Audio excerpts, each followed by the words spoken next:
विद्यार्थी मित्रांनो, बृहन्मुंबई महानगरपालिका व्हर्च्युअल ट्रेनिंग सेंटर मध्ये आपले खूप खूप स्वागत। कोविड-19च्या या सद्यस्थितीत आपल्या शाळा बंद असल्या तरी आपले ऑनलाईन शिक्षण चालूच आहे आणि गेले वर्षभर आपण हा ऑनलाईन अभ्यास करत आहोत। त्यासाठी आपली शिक्षणाची गती कमी होऊ नये म्हणून बृहन्मुंबई महानगरपालिका व्हर्च्युअल ट्रेनिंग सेंटरच्या माध्यमातून काही व्हिडिओंची निर्मिती करण्यात आलेली आहे। मी निलिमा कदम, आपली व्हर्च्युअल शिक्षिका। आजचा घटक आपण बघणार आहोत।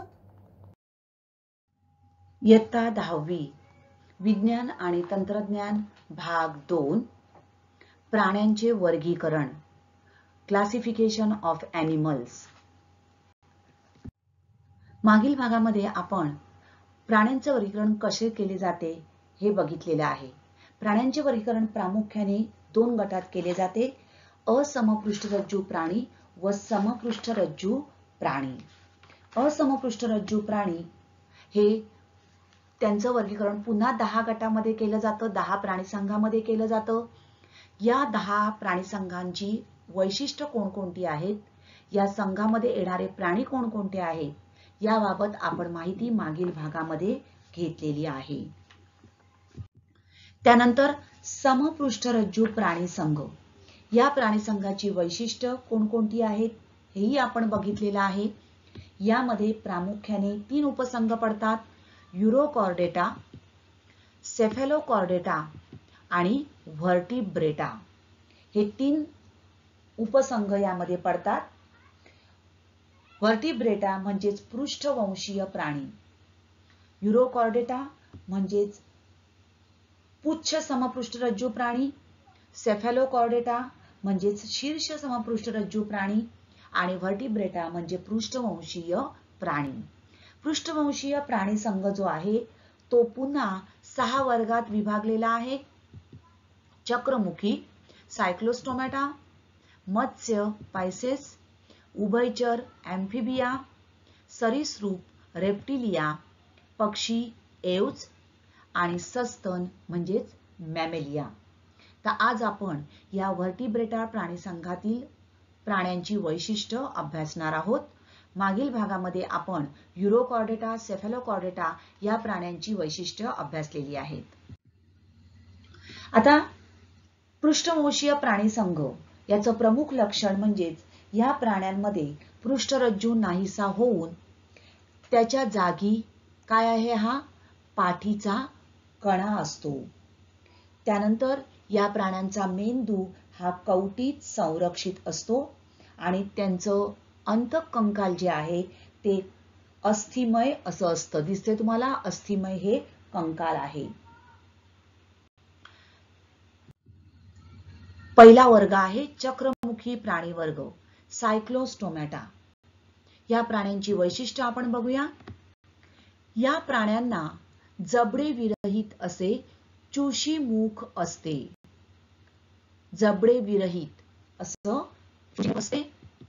दुसरं लक्षण आहे त्यांची त्वचा मृदू असून खवले विरहित असते। तुम्हाला दिसते बघा, अगदी मृदू त्वचा आहे, कोणत्याही प्रकारचे खवले त्यावर नसतात। पुढचं त्यांचं वैशिष्ट्य आहे युग्मित उपांगे नसतात। या प्राण्यांना युग्मित उपांगे अपेंडेजिस नसतात। अंतःकंकाल कास्थिमय असते। पृष्ठवंशीय प्राण्यांचं हे एक प्रमुख वैशिष्ट्य आहे। त्यांचं अंतःकंकाल जे आहे हे कार्टिलेजिनियस किंवा बोनी असं असतं आणि हे प्राणी बहुतेक बाह्य परजीवी असतात। या ठिकाणी तुम्हाला दिसतायत बघा, गिल स्लिट्स आहेत, त्यांच्या ह्याच्यावर कलारंध्र आहेत। त्यानंतर हे सकर, चुशीमुख आणि मऊ अशी मृदू अशी ही बॉडी। या प्राणी वर्गामध्ये येणारे प्राणी म्हणजेच पेट्रोमायझॉन आणि मिक्झिन हे प्राणी या प्राणी वर्गामध्ये येतात। पेट्रोमायझॉन आणि मिक्झिन। पुढचा प्राणीवर्ग आहे मत्स्य प्राणीवर्ग. नावाप्रमाणे तुम्हाला माहिती आहेत, वेगवेगळ्या प्रकारचे मासे यामध्ये येतात. या प्राण्यांचं पहिलं वैशिष्ट्य म्हणजेच हे प्राणी शीतरक्ती आहेत आणि समुद्राच्या पाण्यात किंवा गोड्या पाण्यात आढळणारे हे जलचर प्राणी आहे. आता शीतरक्ती कोल्ड ब्लडेड म्हणजे काय, तर cold blooded animals are animals, they are dependent on surrounding atmosphere to maintain their body temperature. शरीराचं तापमान राखण्यासाठी त्यांना आजूबाजूच्या वातावरणावर अवलंबून राहावे लागते आणि अशा प्राण्यांना शीतरक्ती प्राणी असे, थंड रक्ताचे प्राणी असे म्हणतात. दुसरं यांचं वैशिष्ट्य म्हणजेच पाण्याचा प्रतिरोध कमी होण्यासाठी यांचं शरीर दोन्ही टोकांना निमुळतं असतं. माशाचं बघा शेपटीकडे आणि तोंडाकडे निमुळते असते, त्यामुळे पाण्याचा प्रतिरोध कमी होतो. पुढचं यांचं वैशिष्ट्य आहे यांना पोहण्यासाठी युग्मित आणि अयुग्मित पर असतात. या ठिकाणी दिसतंय तुम्हाला हे पर आहेत, फिन्स बघा. तर पुच्छ पर म्हणजेच हा जो आहे टेल फिन, या पुच्छपराचा उपयोग पोहत असताना दिशा बदलण्यासाठी होतो. म्हणजे शेपटीचा उपयोग त्यांना दिशा बदलण्यासाठी होतो. त्यानंतर हे बघा दिशा बदलण्यासाठी त्यांना या पुच्छपराचा उपयोग होतो. यांचं बाह्य कंकाल, बाहेरची जी त्वचा आहे ती खवल्यांच्या स्वरूपात असते, तर अंतःकंकाल हे कास्थिमय किंवा अस्थिमय असते. तर हे आहेत पृष्ठपर वरचे आहेत ते बाजूला आणि हा आहे पुच्छपर शेपटीकडचा. ओके. त्यानंतर त्यांचं श्वसन जे आहे हे कल्ल्याद्वारे होतं. हे बघा या ठिकाणी कल्ले असतात, गिल्स असतात आणि या वाटे त्यांचं श्वसन होतं. पाण्यात विरघळलेला ऑक्सिजन ते या कल्ल्यामधून, पाणी जेव्हा आत येतं त्यावेळेला पाण्यामध्ये विरघळलेला ऑक्सिजन ते घेतात. उदाहरणार्थ वेगवेगळ्या प्रकारचे मासे, रोहू, पापलेट तुम्हाला माहिती आहे, इलेक्ट्रिक रे, स्टिंग रे, शार्क, समुद्र घोडा, सी हॉर्स, हे सगळे या प्राणीवर्गामध्ये येणारे प्राणी आहेत. विविध प्रकारचे मासे. पुढचा वर्ग आहे उभयचर प्राणीवर्ग, अॅम्फिबिया. आता या प्राण्यांचं सर्वात महत्त्वाचं वैशिष्ट्य म्हणजे हे प्राणी त्यांच्या डिंब अवस्थेमध्ये, म्हणजेच अंड जेव्हा असतं आणि त्याच्यातून अंड्यातून जेव्हा पिल्लू बाहेर येतं त्यावेळेला त्या अवस्थेमध्ये फक्त पाण्यात राहतात आणि जलीय श्वसन करतात.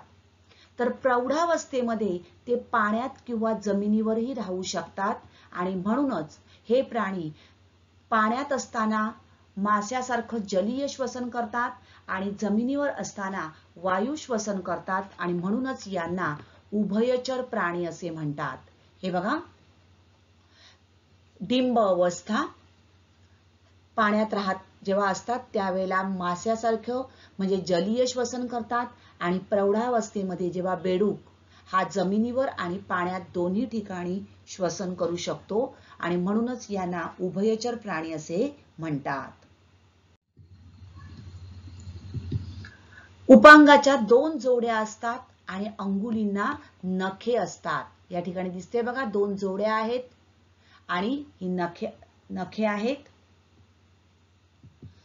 बाह्य कंकाल नसते आणि त्वचा बहुतेक मृदू असून श्वसनासाठी नेहमी ओलसर ठेवली जाते, कारण त्वचेवाटे पण त्यांचं श्वसन चालू असतं आणि त्यासाठी त्यांची त्वचा नेहमी ओलसर अशी असते. खडबडीत अशी त्वचा आहे त्यांची.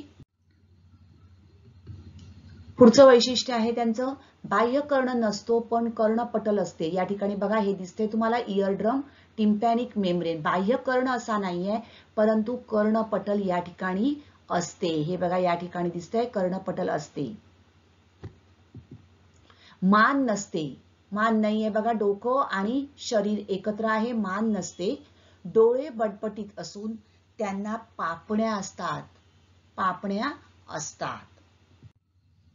उदाहरणार्थ टोड, बेडूक, सॅलॅमँडर यासारखे प्राणी हे या प्राणी वर्गामध्ये येतात.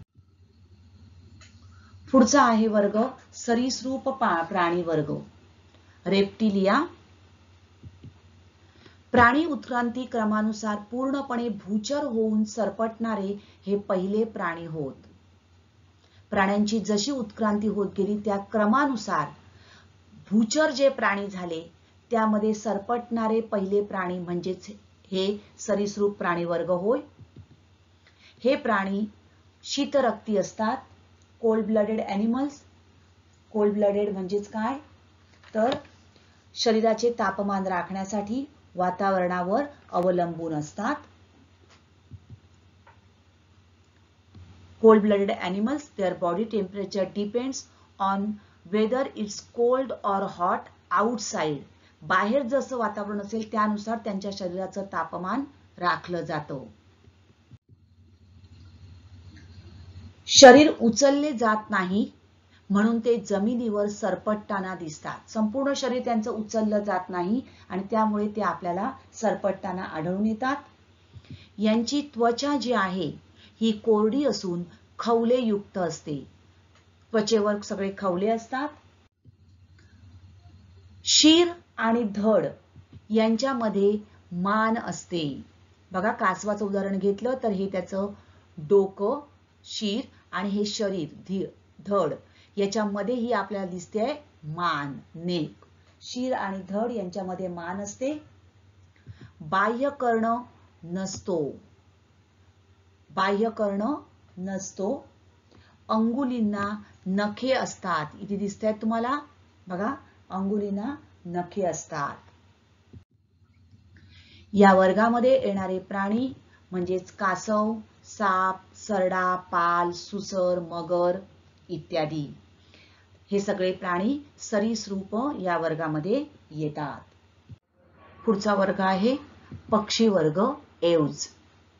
पहिलं लक्षण यांचं हे कशेरू स्तंभयुक्त प्राणी पूर्णपणे खेचर जीवनासाठी अनुकूलित झालेले आहेत. बघा हे जे आहेत म्हणजे ज्यामध्ये येणारे सगळे पक्षी हे हवेमध्ये उडण्यासाठी यांचं शरीर जे आहे हे अनुकूलित झालेलं आहे. आता हवेमध्ये उडण्यासाठी पक्ष्यांचं झालेलं अनुकूलन म्हणजे साहजिकच आपण शिकलेलो आहोत. त्यांचं काय आहे बघा, टू रिड्यूस वेट, त्यांचं वजन कमी झालेलं आहे, वजन कमी केलेलं आहे. त्यासाठी नो फॅट डिपॉझिट, स्मॉल और सिंगल ऑर्गन्स, पोकळ अशी हाडं, thin hollow bones and waterproof feathers. पंखावर पाणी राहत नाही, जास्त राहत नाही, त्यामुळे पाणी लगेच ओघळून जाते. त्यामुळे जड न होता पक्षी हवेमध्ये सहज उडू शकतात. टू रिड्यूस एअर ड्रॅग, हवेचा रोध कमी करण्यासाठी त्यांची शरीर जे आहे स्पिंडल शेप्ड आहे, स्ट्रीमलाईन, बॅकवर्ड अरेंज फीदर्स. आणि टू जनरेट लिफ्ट, वरती उडण्यासाठी strong chest muscle, airfoil shape wings. तर अशा प्रकारे हवेमध्ये उडण्यासाठी त्यांचं शरीर जे आहे हे अनुकूलित झालेलं आहे. पुढचं त्यांचं लक्षण आहे हे प्राणी उष्ण रक्ती आहेत. ते त्यांच्या शरीराचे तापमान स्थिर राखू शकतात. आता आपण थंड रक्ताचे प्राणी बघितलं, त्यांच्याकडे वेगवेगळ्या तापमानानुसार आपल्या शरीराचं तापमान नियमित करण्यास थंड रक्ताचे प्राणी सक्षम नसतात. म्हणजेच वेगवेगळ्या तापमानात त्यांच्यामध्ये बदल होऊ शकतो. मात्र पक्षी वर्गातील प्राणी हे उष्ण रक्ती आहेत. म्हणजेच चयापचय क्रियेपासून हे प्राणी ऊर्जा तयार करतात आणि कोणत्याही तापमानाशी ते जुळवून घेऊ शकतात. तर जशा प्रकारचं तापमान असेल त्यानुसार जर थंड असेल तर शरीरामध्ये ऊर्जा निर्माण करून आपल्या शरीराचं तापमान ते स्थिर राखू शकतात. थोडक्यात पर्यावरणीय बदलाचा त्यांच्या शरीरावर कोणताही परिणाम होत नाही. आजूबाजूचं तापमान कसंही असेल तरी त्यांच्या शरीराचं तापमान स्थिर राहू शकतं. पुढचं यांचं वैशिष्ट्य आहे, हवेत उडताना हवेचा प्रतिरोध कमी करण्यासाठी त्यांच्या शरीराचं जर आपण बघितलं तर शरीर दोन्ही टोकांना निमुळते असते. दोन्ही टोकांना शरीर निमुळते आहे. अग्र उपांगे पंखामध्ये परिवर्तित झालेली असतात. 4 लिम्स बघा, ही पंख झालेले आहेत त्याचे, आणि हाइंड लिम्स म्हणजेच हे झाले पाय. अग्र उपांगे पंखामध्ये परिवर्तित झालेली असतात आणि हे आहेत मागचे जी उपांगे आहेत म्हणजेच हाइंड लिम्स, ते पाय.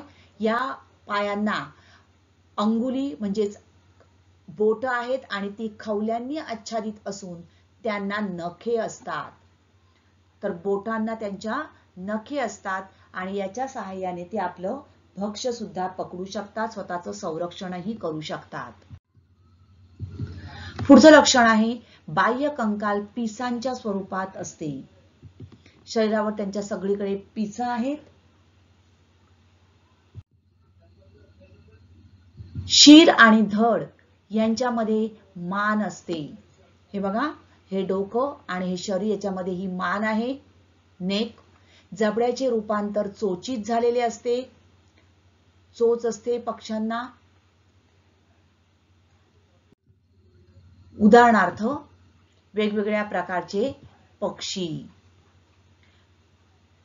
तर पक्ष्यांचं प्रमुख वैशिष्ट्य म्हणजेच खेचर जीवनासाठी अनुकूलन झालेलं आहे, उष्ण रक्ताचे आहेत आणि शरीर दोन्ही टोकांना निमुळत असतं. हवेच्या पोकळ्या ज्या आहेत त्या असतात आणि त्यामुळे हवेमध्ये ते सहज उडू शकतात. हाडं पोकळ असतात. पुढचा आहे सस्तन प्राणी वर्ग, क्लास मॅमेलिया. दूध स्रवणाऱ्या ग्रंथी असणे हा सस्तनी प्राण्यांचा एक महत्वाचा गुणधर्म आहे. हे प्राणी उष्ण रक्ती असतात. वॉर्म ब्लडेड म्हणजेच काय, so their body temperature is constant and does not change according to their surrounding. पर्यावरणीय बदलाचा त्यांच्या शरीरावर कोणताही परिणाम होत नाही. बॉडी टेम्परेचर सेम राहतं. बाहेर थंड किंवा गरम असेल तरी सुद्धा त्यांच्या शरीराचं तापमान कायम राहतं.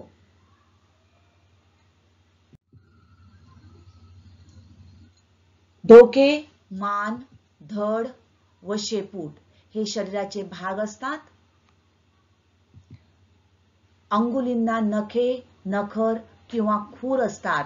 घोडा, गाढव यांना खूर असतात. बाह्य कंकाल केसांच्या किंवा लोकरीच्या स्वरूपात असते. बघा, मेंढी वगैरे आपण बघितली तर तिला लोकर असते, तर अस्वल किंवा सिंह यांच्या अंगावर केस असतात. Mammals have hair or fur. उदाहरणार्थ डॉल्फिन, मनुष्य प्राणी, वेगवेगळ्या प्रकारचे हत्ती, वाघ, सिंह हे सगळे प्राणी, आणि डॉल्फिन, मानव, आणि त्यामध्ये आणखीन एक महत्वाचा म्हणजे हा प्राणी कोणता बरं? येस, वटवाघूळ. वटवाघूळ हा सुद्धा सस्तन प्राणी आहे. तर मानव, कांगारू, डॉल्फिन, वटवाघूळ आणि इतर प्राणी. प्रत्येक प्राण्याची लक्षणे त्याच्या वर्गीकरणाच्या आधारे लिहा. पहिला आहे रोहू मासा.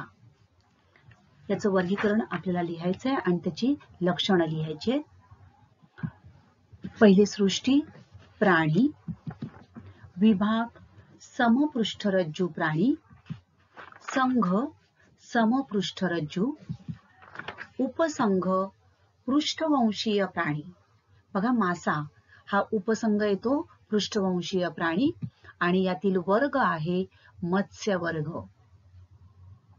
याची लक्षणं आपल्याला लिहायची आहेत. पहिलं लक्षण, पेशीभित्तिका नसलेले बहुपेशीय प्राणी. अवयव संस्था स्तर शरीर संघटन, द्विपार्श्व सममित शरीर, त्रिस्तरीय व सत्य देह गुहा असलेले शरीर. पुढचा आहे पेग्विन. वर्गीकरण सृष्टी प्राणी, विभाग समपृष्ठरज्जू, संघ संघ सुद्धा येणार आहे समपृष्ठरज्जू, उपसंघ पृष्ठवंशीय प्राणी आणि वर्ग पक्षी. लक्षण पक्षी वर्ग आहे तर पेशी भित्तिका नसलेले बहुपेशीय प्राणी, अवयव संस्था स्तर शरीर संघटन, द्विपार्श्व सममित शरीर, त्रिस्तरीय व सत्य देह गुहा असलेले शरीर. याची लक्षणं आहेत. पुढचा प्रश्न आहे आकृती काढून नावे द्या व वर्गीकरण लिहा. ऑक्टोपस. ऑक्टोपस या प्राण्याची आकृती आपल्याला काढायला सांगितली आहे. आकृती काढण्याचा तुम्ही जरूर सराव करा. सोपी आहे आकृती. नाव मात्र देताना काळजीपूर्वक द्यायची आहे. बघा, ऑक्टोपस या प्राण्याला अनेक शुंडके असतात. बरोबर, 8 शुंडके आहेत. हा आहे ऑक्टोपसचा डोळा. त्यानंतर चूषक, त्या शुंडकांवर असणारे चूषक. याचं वर्गीकरण सृष्टी प्राणी, विभाग असमपृष्ठरज्जू प्राणी, संघ मृदुकाय प्राणी. ऑक्टोपस हा प्राणी मृदुकाय संघात येतो. पुढचा आहे प्राणी अँफिऑक्सस. आकृती याची आणि आता आपण नाव देणार आहोत. बघा, हा आहे मज्जातंतू, पृष्ठरज्जू. अँफिऑक्सस या प्राण्याला पृष्ठरज्जू आहे हा प्राणी. त्यानंतर हे आहेत कल्ले. बरोबर, हे आहेत या प्राण्याचे कल्ले. यकृत या ठिकाणी हे तुम्हाला दिसतंय बघा, हे आहे यकृत. पुढचा आहे गुदद्वार आणि आतडे. तर हे आहेत या प्राण्याची वेगवेगळे हे भाग. याचं वर्गीकरण सृष्टी प्राणी, विभाग समपृष्ठरज्जू प्राणी. अँफिऑक्सस हा प्राणी समपृष्ठरज्जू या विभागामध्ये येतो. संघ आहे समपृष्ठरज्जू, संघ सुद्धा येणार समपृष्ठरज्जू प्राणी. उपसंघ आहे शीर्ष समपृष्ठरज्जू प्राणी. शीर्ष उपसंघ शीर्ष समपृष्ठरज्जू प्राणी. सेफॅलोकॉर्डेटा. एक कृतीपत्रिकेवर आधारित प्रश्न आपण बघणार आहोत. पुढील आकृतीत दाखविलेल्या प्राण्याचा वर्ग ओळखून त्या वर्गाची वैशिष्ट्ये लिहा. कोणता आहे प्राणी? येस, वटवाघूळ. तर हा प्राणी वटवाघूळ आहे. वैशिष्ट्य, हा प्राणी सस्तन वर्गात, समपृष्ठरज्जू संघात व पृष्ठवंशीय उपसंघात वर्गीकृत केला जातो. वैशिष्ट्य त्याची डोके, मान, धड व शेपूट हे शरीराचे भाग असतात. बघा, सस्तन वर्गाची वैशिष्ट्य उडण्यासाठी पंख असतात आणि हे प्राणी निशाचर असून उष्ण रक्ती असतात. त्याचबरोबर हे प्राणी जरायुज असून पिल्लांना जन्म देतात आणि दुग्ध ग्रंथीच्या स्रावापासून पिल्लांचे पोषण करतात. पुढचा प्रश्न आहे फरक स्पष्ट करा पक्षी व सस्तन प्राणी. बघा, पक्षी हे पूर्णपणे खेचर जीवनासाठी अनुकूलित झालेले आहेत, तर सस्तन प्राणी हे पूर्णपणे भूचर जीवनासाठी अनुकूलित झालेले आहेत. दुसरा मुद्दा आहे बघा, पक्ष्यांचं शरीर जे आहे हे उडण्यासाठी दोन्ही टोकांना निमुळते असते. त्याचबरोबर शीर, मान व धड या स्वरूपात असते. तर सस्तन प्राण्यांचं शरीर निमुळते नसते, मात्र शीर, मान, धड व शेपूट या स्वरूपात असते.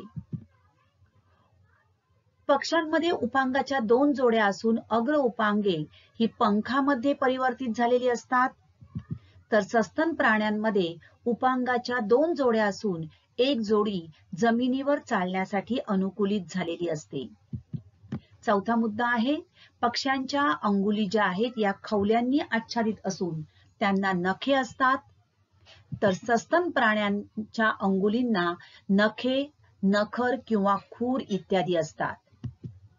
पाचवा मुद्दा, पक्ष्यांचे बाह्यकंकाल पिसांच्या स्वरूपात असते, तर सस्तन प्राण्यांचे बाह्यकंकाल केसांच्या किंवा लोकरीच्या स्वरूपात असते. आणि पक्षी हे अंडज असतात, तर सस्तन प्राणी हे जरायुज असतात. फरक स्पष्ट करा. पुढचा प्रश्न, फुलपाखरू आणि वटवाघूळ. बघा, फुलपाखरू हे उपसृष्टी असमपृष्ठरज्जू यात वर्गीकृत केले आहे, तर वटवाघूळ हे उपसृष्टी समपृष्ठरज्जू यात वर्गीकृत केले आहे. संधिपाद संघातील कीटक वर्गात याचा समावेश होतो, तर वटवाघळांचा पृष्ठवंशीय प्राणी या उपसंघातील सस्तन वर्गात समावेश होतो. फुलपाखराला पायांच्या 3 जोड्या आणि पंखाच्या 2 जोड्या असून पंख कायटिन युक्त असतात. वटवाघूळ याला पायाची एकच जोडी असून पंखाप्रमाणे भासणारे चर्मपर असतात. फुलपाखरू दिवसा आढळणारा कीटक आहे, तर वटवाघूळ हा सस्तन निशाचर प्राणी आहे. फुलपाखरू अंडी घालतात आणि वटवाघूळ जे आहे हे वटवाघूळ जरायुज असतात. वटवाघूळ काय असतात? जरायुज असतात. ते पिल्लांना जन्म देतात आणि त्यांच्या आपल्या दुधावर आपल्या पिल्लांचं पोषण करतात. तर हा झाला वटवाघूळ आणि फुलपाखरू यातील फरक. पुढचा प्रश्न आहे बघा, माझा संघ किंवा वर्ग ओळखा व एक उदाहरण द्या. माझ्यात दूध स्रवणाऱ्या ग्रंथी आहेत. बाह्य कंकाल केसांच्या स्वरूपात आहे. कुठला आहे? सस्तन प्राणी वर्ग, उदाहरणार्थ मानव, कुत्रा, मांजर. मी तुमच्या लहान आतड्यामध्ये राहतो आणि माझ्या धाग्यासारख्या शरीरामध्ये आभासी देहगुहा आहे. उदाहरणार्थ हा येणार आहे गोलकृमी प्राणी संघ, जंत. मीच नर मीच मादी, देहगुहाईन पण द्विपार्श्व सममित शरीर, चपट्या शरीराचा असा मी आहे अंतःपरजीवी. चपटे कृमी प्राणी संघ, उदाहरणार्थ पट्टकृमी, लिव्हर फ्लूक, प्लॅनेरिया. पृथ्वीवर माझ्या संघातील प्राण्यांची संख्या सर्वात जास्त आहे. द्विपार्श्व सममित असून बाह्य कंकाल कायटिनचे आहे. संधिपाद प्राणी संघ, खेकडा, पैसा. 8 पायांचा मी, डंख मारतो विषारी, कायटिन युक्त बाह्य कंकाल, उपांगे माझी भारी. कुठला आहे प्राणी संघ? संधिपाद प्राणी संघ आणि हा प्राणी आहे विंचू. कुंचक पांघरून समुद्रात राहतो, लहानपणी अळी पण मोठेपणी अडकतो. समपृष्ठरज्जू प्राणी संघ आणि उदाहरणार्थ हर्डमानिया हा आहे प्राणी यातील. तर अशा प्रकारे आपल्याला काही क्लू दिले जातात आणि त्या क्लूजच्या आधारे काही विशिष्ट त्याची वैशिष्ट्य दिली जातात आणि त्याच्या सहाय्याने आपण तो संघ ओळखायचा आहे आणि त्या संघातील त्या प्राण्याचं एक उदाहरण द्यायचं आहे. तर अशा प्रकारे विविध प्रकारच्या कृतीपत्रिका किंवा असे हे प्रश्न देऊन आपल्याला यावर आधारित त्या प्राण्यांची लक्षणं, त्यांचं वर्गीकरण, वैशिष्ट्य हे लिहिणं आवश्यक असतं. यासाठी प्रत्येक प्राणी संघाची वैशिष्ट्य किंवा लक्षणं जी आहेत ही तुम्ही अभ्यासणं आवश्यक आहे. तर या व्हिडिओचा पुन्हा पुन्हा अभ्यास करा आणि प्रश्न उत्तर आकृत्या यांचा सराव करा. थँक्यू. तर आजचा घटक आवडला ना?